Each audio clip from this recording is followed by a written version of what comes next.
Remercier parce que vraiment tu es là. Merci pour ta présence. Merci parce que nous voulons tourner nos pensées vers toi et les rendre captives et obéissantes à Christ.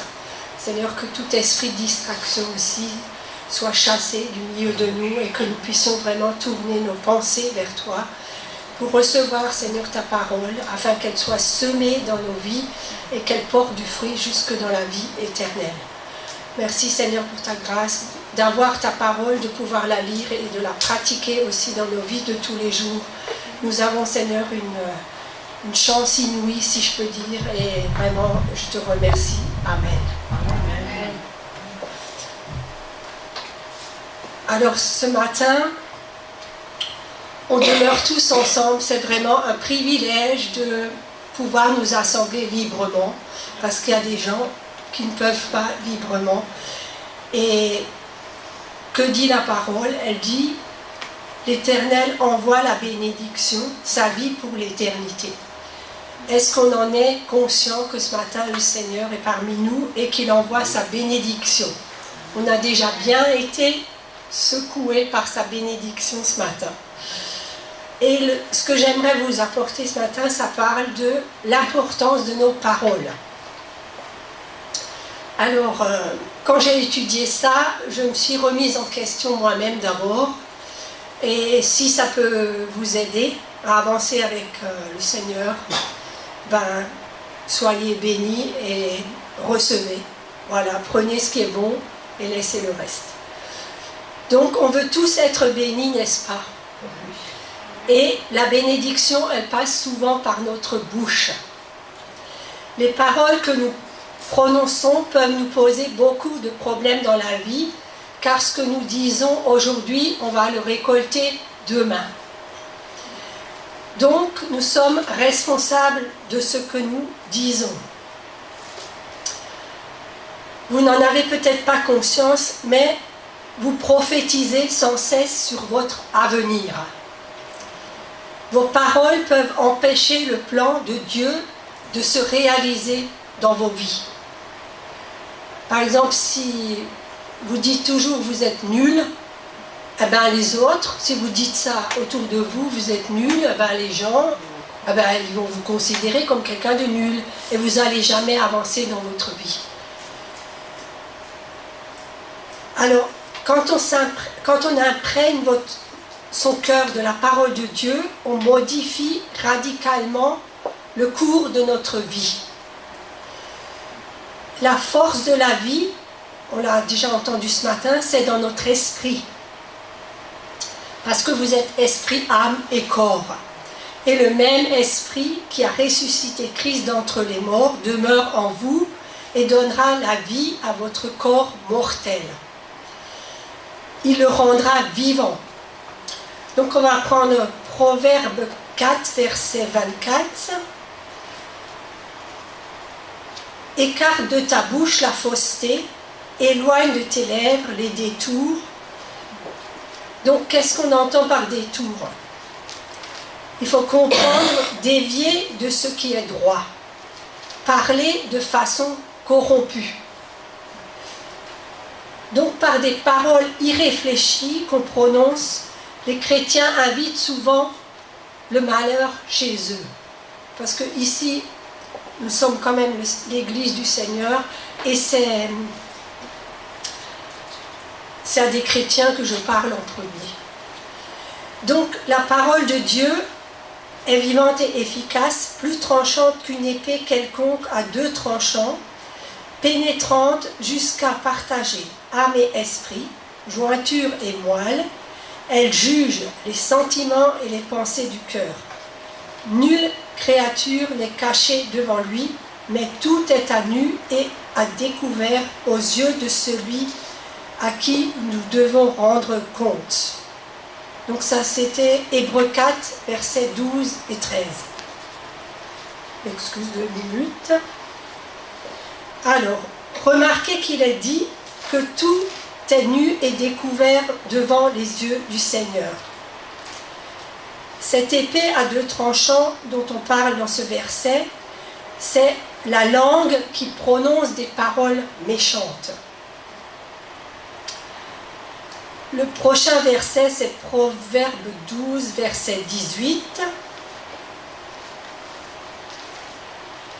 Tel qui parle légèrement blesse comme un glaive, mais la langue des sages apporte la guérison. Même si quelqu'un parle contre nous, la parole de Dieu dans notre bouche arrêtera ses paroles. Le Seigneur nous demande de toujours bénir et non de maudire.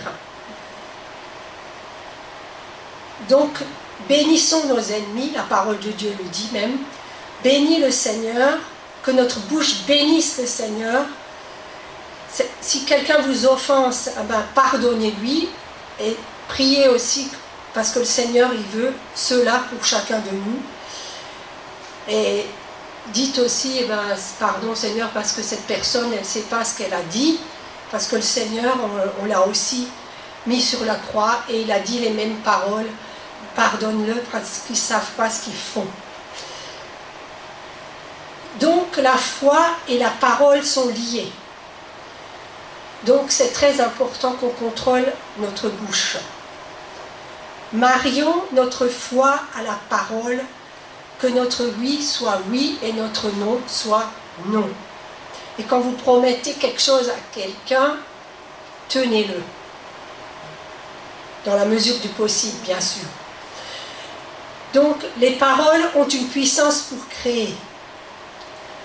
Elles peuvent changer l'atmosphère dans laquelle nous vivons. Proverbe 18, verset 21 nous dit, vous connaissez tous ce verset, la vie et la mort sont au pouvoir de la langue. Et un jour, le Seigneur m'a parlé parce que l'ambiance au travail elle commençait à se dégrader. Et puis tout le monde me disait, oui, c'est une mauvaise ambiance, personne n'est gentil. Et même cette semaine, quelqu'un m'a dit, ah, tu fais la fermeture? Alors, j'ai dit oui. Elle me dit, ah, ils sont pénibles aujourd'hui. Hein. Et vous savez, si vous acceptez ce genre de choses sur vous, dans ma tête, je me suis dit, non, ils ne seront pas pénibles. Les clients, hein, je parle. Ils ne seront pas pénibles, parce que pour moi, j'ai un autre état d'esprit que les gens du monde. Et effectivement, tout s'est passé comme dans du beurre, comme une expression. Et donc, je reviens à l'ambiance du travail qui s'est dégradée. Et moi, j'ai vraiment prié. Et le Seigneur m'a dit, toi, tu peux changer l'atmosphère en parlant avec des paroles de vie et en arrêtant de te plaindre. Et ce jour-là, c'est vrai, le Saint-Esprit m'a vraiment donné une petite claque. Et parce que le Saint-Esprit, il est là pour nous enseigner. Et il est là aussi pour qu'on aille de l'avant et pour qu'on retienne les leçons qu'il nous a données. Parce que le Seigneur, il nous corrige. Sa parole, elle le dit. Donc, soyez conscients que vos paroles communiquent un état d'esprit. On va prendre Éphésiens 4, verset 29.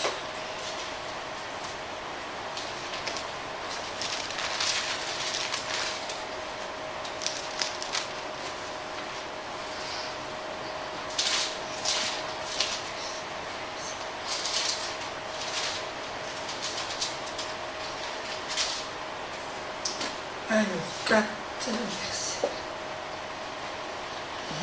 Qu'il ne sorte de votre bouche aucune parole mauvaise, mais s'il y a lieu, quelques bonnes paroles qui servent à l'édification et communiquent une grâce à ceux qui l'entendent.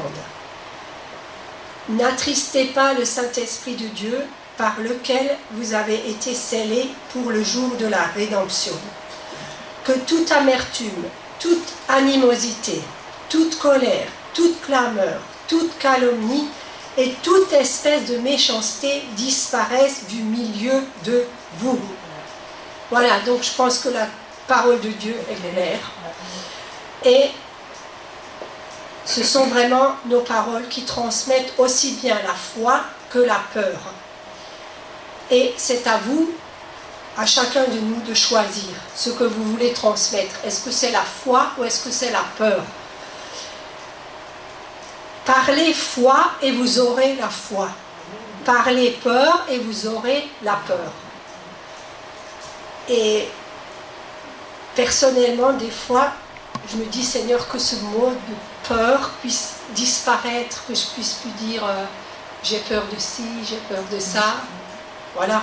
Et que ça disparaisse de mon langage, enfin de mon état d'esprit. Et c'est à nous de choisir, donc, si on veut transmettre cette foi. Dites plutôt, tout ira bien, plutôt que je n'y arriverai pas. Et ne dites pas, je ne réussirai pas cet examen. Que dit la parole? La parole dit, tout ce qu'il fait, lui, réussit. Amen. Dites pas, j'ai attrapé la grippe ou j'ai une bonne grippe. Ne prenez pas possession de votre maladie. Et ça, le Seigneur m'a aussi beaucoup parlé de ça.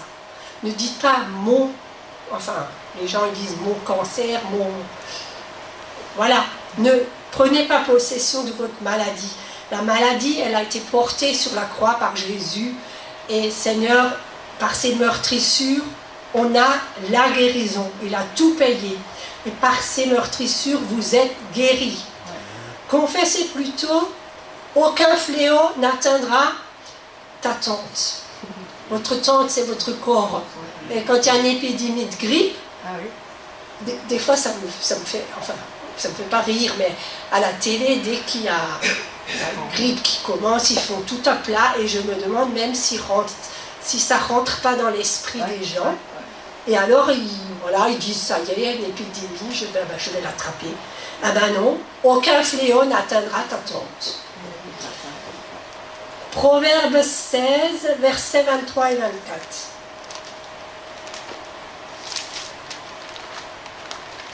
Celui qui est sage de cœur manifeste la sagesse par sa bouche, et l'accroissement de son savoir paraît sur ses lèvres. Les paroles agréables sont un rayon de miel, douces pour l'âme et salutaires pour le corps. Même salutaire pour le corps. Donc voilà, votre corps peut même être guéri par vos paroles. Donc, l'autorité des paroles. On va prendre Proverbe 4, versets 20 à 22. Mon fils, sois attentif à mes paroles, prête l'oreille à mes discours, qu'ils ne s'éloignent pas de tes yeux, garde-les dans le fond de ton cœur, car c'est la vie pour ceux qui les trouvent, c'est la santé pour tout ton corps. Donc si vous connaissez le Seigneur, vous connaissez sa parole, vous connaissez ses promesses, vous avez la santé pour tout votre corps. Ici, dans ce verset, il est question aussi, donc, qu'il ne s'éloigne pas de tes yeux, au verset 21, il est question ici des yeux spirituels. Que la parole de Dieu ne s'éloigne pas des yeux de la foi et que nous la gardions toujours au fond de notre cœur. Eh bien, comment on va faire pour la garder au fond de notre cœur? C'est en la parlant et en la citant à haute voix. Psaume 15, versets 1 à 3. Ô Éternel, qui séjournera dans ta tente, qui demeurera sur ta montagne sainte, celui qui marche dans l'intégrité, qui pratique la justice et qui dit la vérité selon son cœur. Donc là, le psalmiste David, il demande, celui qui marche dans l'intégrité et qui a la vérité, et qui dit la vérité selon son cœur. Donc comment est-ce qu'on va faire pour faire pénétrer la vérité dans nos cœurs? C'est par nos paroles. Elles ont plus ou moins du poids pour notre esprit. Les paroles que vous dites ont plus de poids sur votre esprit que les paroles prononcées par quelqu'un d'autre. Donc, gardons les promesses de Dieu dans le fond de notre cœur. Et maintenant, on va examiner aussi ce que Dieu dit dans Josué 1, verset 8. Que ce livre de la loi ne s'éloigne point de ta bouche, médite-le jour et nuit pour agir fidèlement selon tout ce qui est écrit. car c'est alors que tu auras du succès dans tes entreprises, c'est alors que tu réussiras. Donc voilà, la clé du succès, ne pas s'éloigner de la parole de Dieu. La foi épouse notre confession. Une confession de défaite, d'inquiétude, de blocage crée un état d'esprit négatif. Alors, une parole, si je vous dis quelque chose, ça transmet une image. Si je vous dis une maison, vous voyez une maison. Si je vous dis un chat, vous voyez un chat. Vous voyez une image mentale. Et peu de personnes réalisent l'impact de nos paroles et de notre foi sur leur vie. Parce qu'il y a un monde spirituel. Et ça, des fois, on ne voit pas assez dans le monde spirituel. Et moi-même, pendant longtemps, je n'étais pas consciente de ça. Mais on est tous à l'école du Saint-Esprit. Et donc, soyons des personnes enseignables. Hébreux 4, verset 14. Ainsi, puisque nous avons un grand souverain sacrificateur qui a traversé les cieux, Jésus, le Fils de Dieu, demeurons fermes dans la foi que nous professons. Donc, demeurons donc fermes dans la confession de notre foi. Dans la foi que nous professons, ça veut dire dans la confession de notre foi. Si on confesse quelque chose, c'est par la bouche. Alors, croire ce que Dieu dit et mettre sa parole dans notre bouche et la proclamer aussi avec assurance. La confesser avec conviction, parce que si vous le dites sans conviction, si vous dites Jésus est vivant à quelqu'un, si vous n'êtes pas convaincu que Jésus est vivant, la personne, forcément, elle ne va pas recevoir. Donc, déclarons-le avec force. C'est puissant et cela change notre vie. Donc, je vous invite vraiment à essayer et vous verrez, parce que moi-même j'en ai fait l'expérience et je vous garantis que ça marche. Parce que, je veux dire, moi je n'avais pas cette assurance que j'ai maintenant. Bon, vous allez me dire c'est peut-être l'âge, mais j'étais très timide et j'étais pas sûre de moi. Et vraiment le Seigneur, il m'a encouragée par sa parole et le Saint-Esprit a travaillé mon cœur. Et à force de prononcer des paroles positives, je ne veux pas dire comme ils disent les bouddhistes, un mantra, c'est pas ça. Mais à prononcer avec conviction et avec foi la parole de Dieu sur ma propre vie, j'ai vraiment vu que ça changeait ma vie et je vous garantis que ça marche. Parce qu'on doit aller de gloire en gloire, alors de progrès en progrès spirituellement. Je veux vraiment vous encourager à ce que vous soyez conscient de ce que vous parlez par votre bouche. Donc, confesser la parole, ça fortifie notre esprit et aussi notre âme. Nos proclamations de foi mettront le Saint-Esprit, et dimanche dernier on a parlé des anges, mais aussi les anges de Dieu en action. Et ça, vraiment, j'y crois. Pas seulement pour nous protéger, mais aussi des fois pour pourvoir à nos besoins ou à nous guérir. Et je crois vraiment que les anges de Dieu rentrent en action quand vous proclamez la parole de Dieu. Donc, les chrétiens, les disciples du Seigneur, sont les personnes les plus dangereuses qui soient, car leurs paroles sont puissantes, parce qu'elles proviennent de l'esprit humain né de nouveau. Si vous êtes conscient que vous êtes né de nouveau, vous avez l'esprit de Dieu qui est en vous, et vous avez des paroles puissantes qui sortent de votre bouche, parce que votre l'ennemi, il est vaincu et il est sous vos pieds. Donc, vos paroles sont puissantes. Et si je pourrais dire, ça, c'est un peu une phrase clé de mon message, quoi. Que vos paroles sont puissantes et qu'elles peuvent influencer le monde. Des paroles de foi dans votre bouche peuvent éteindre aussi tous les traits enflammés du malin. La parole de Dieu qui sort de votre bouche est plus vivante, plus efficace, plus tranchante que toutes les paroles dites contre vous. Et ce matin, dans ma salle de bain, j'ai toujours ce verset, et je suis tombée dessus. Ésaïe 54, verset 17. Toute arme forgée contre toi sera sans effet, et toute langue qui s'élèvera en justice contre toi, tu la condamneras. Donc, si quelqu'un prononce une parole méchante contre vous, vous avez la possibilité de refuser déjà cette parole et de ne pas vous énerver et de tenir votre langue en bride. Donc, je vais maintenant développer un peu ça. Tenir notre langue en bride. On va lire Jacques 3, versets 2 et 3.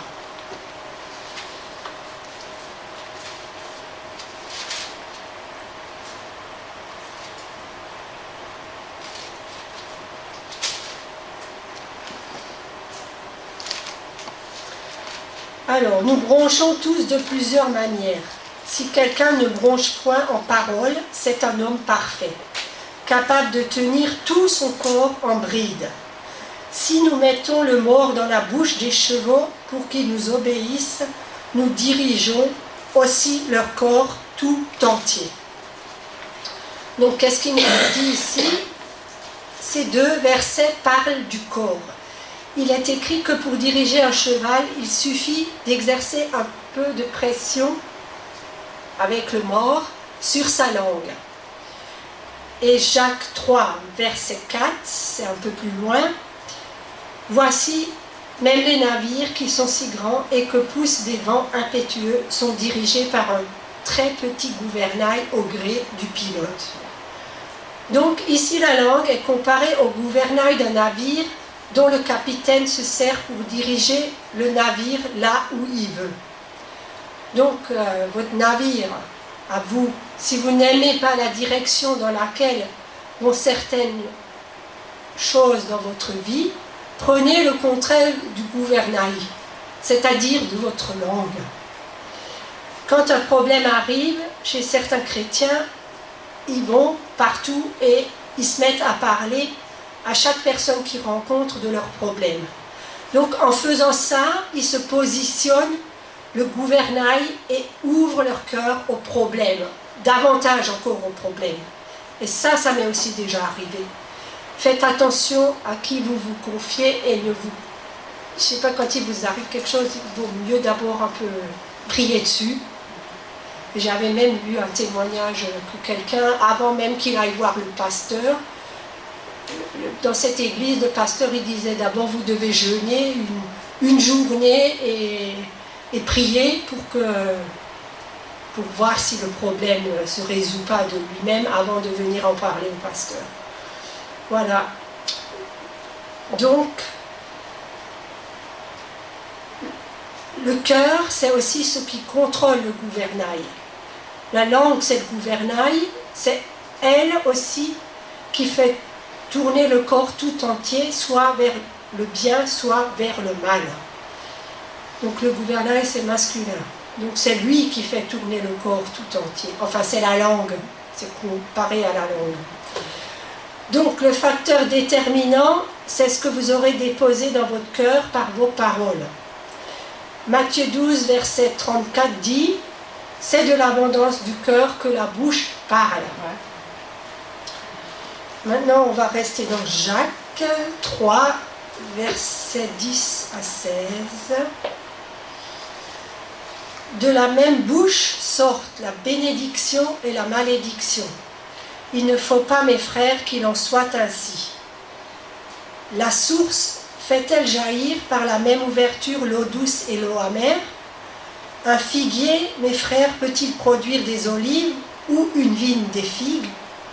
De l'eau salée ne peut pas non plus produire de l'eau douce.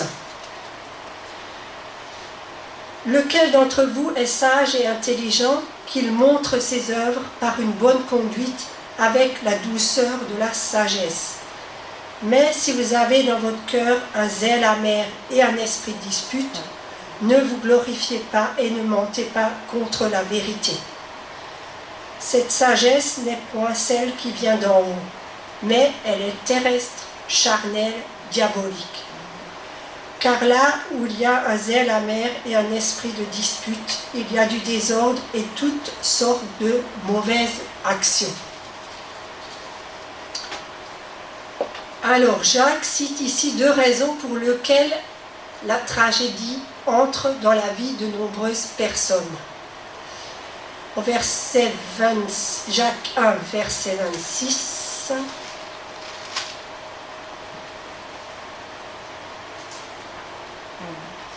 Si quelqu'un croit être religieux sans tenir sa langue en bride, mais en trompant son cœur, la religion de cet homme est vaine.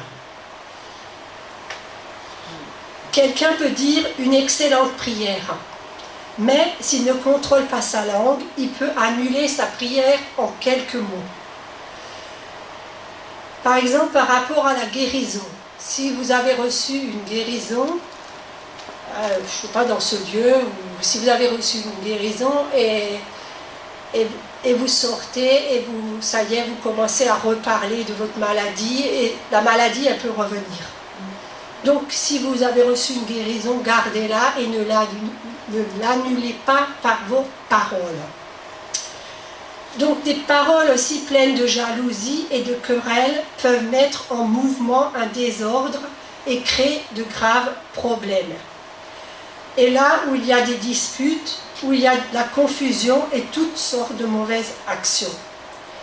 Donc, par les querelles, les chrétiens laissent entrer le diable chez eux. C'est pas normal qu'on se dispute tout le temps avec son mari, par exemple. Bon, c'est pas mon cas, hein, ça peut arriver, mais c'est pas normal que ça dure. Parce que je pense que nos maisons doivent être des havres de paix. Et quand les gens, ça arrive, quand il y a des gens qui viennent chez nous, des fois ils me disent, ici ils se sentent bien, il y a la paix, ils veulent même plus partir, certains. Pas seulement des chrétiens hein, qui nous disent ça, des gens, voilà, de partout. Donc nous sommes en position d'autorité et c'est à nous de choisir si nous mettons le diable dehors ou si nous lui donnons accès chez nous.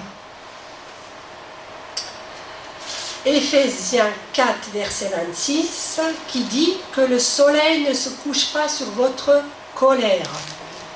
Pourquoi est-ce si important ? Parce que les querelles amènent la confusion des pensées et toute espèce de mauvaise œuvre. Avant de vous endormir, si vous avez commis quelque chose dans la journée, mais bon, vous pouvez le faire tout de suite, mais vaut mieux demander pardon au Seigneur, ou si vous êtes en mauvais terme avec votre mari ou quelqu'un, demander pardon et se mettre devant le Seigneur pour qu'on ne se couche pas sur cette colère.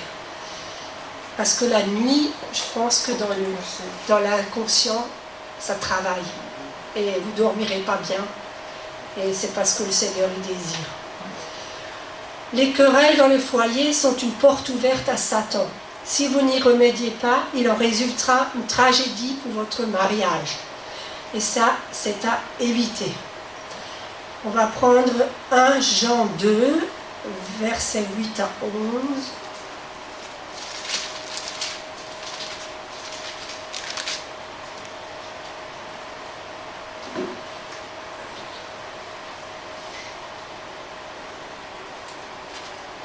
Toutefois, c'est un commandement nouveau que je vous écris, ce qui est vrai en lui et en vous, car les ténèbres se dissipent et la lumière véritable paraît déjà.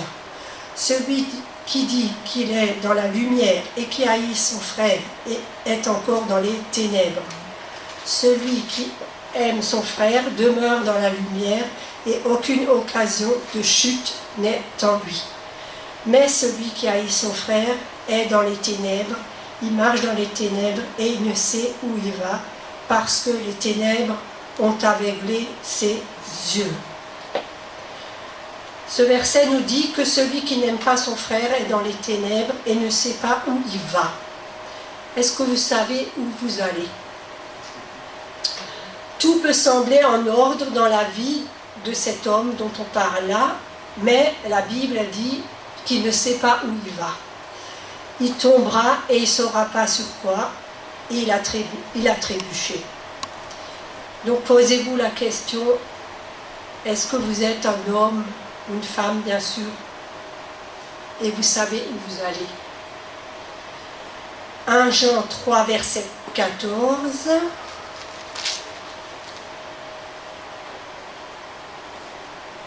Nous savons que nous sommes passés de la mort à la vie parce que nous aimons les frères. Celui qui n'aime pas demeure dans la mort.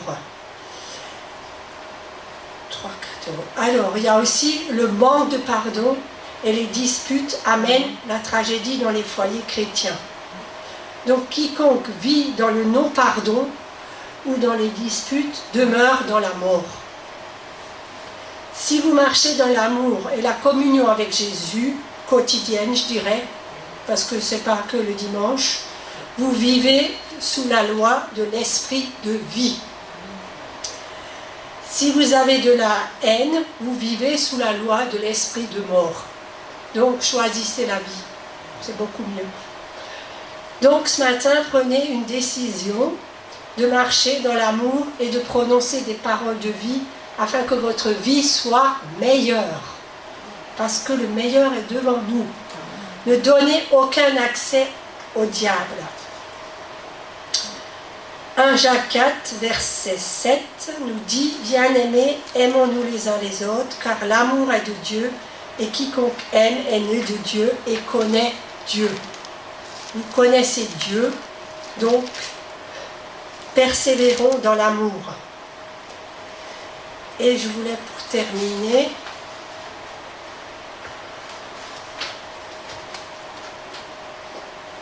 donc ce matin on dit que mon peuple périt par manque de connaissances. Donc ce matin je vous ai fait connaître des choses et ne soyez pas détruits par un manque de connaissances. Donc prenez bien connaissance de la parole de Dieu.